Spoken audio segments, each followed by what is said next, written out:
Ayan, welcome to my channel. Nasa upuan na naman ako ng hagdanan ng exit. Nagsirena ng alas 3 na 3:06 ng hapon dito sa Beersheba.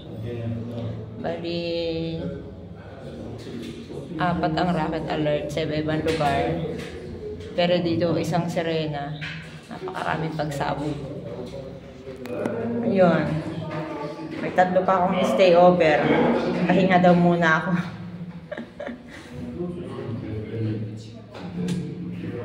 Hirap. Ganun talaga. Nasa Bible eh. Ang siyang magtitiis hanggang huli. Ang siyang makakasama ng Panginoon. Magtiis.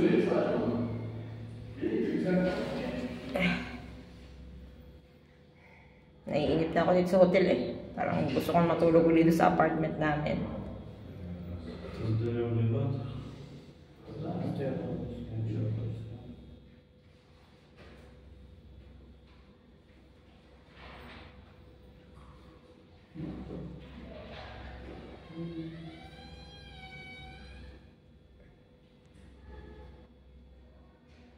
May ako babalik.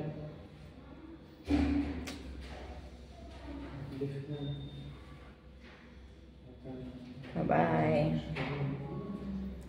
Ang nakita kong ulap kanina, bago ang araw na ito ng pagsirena, ay isang hugis pagong at isang maliit na ibon na nakahapon sa sanga. Ibig sabihin, mabagal ang pag-usad sa pagpuksado sa Hamas. Pero matatapos din yan. Liat-liat. Bye-bye. Ayan, may sumabog na naman. Walang sirena yun na. Nasalo yun ng ano. Kaloka. Pwede na nga lang dito matulog sa exit eh. Para magsirena naman tulog ka sa exit.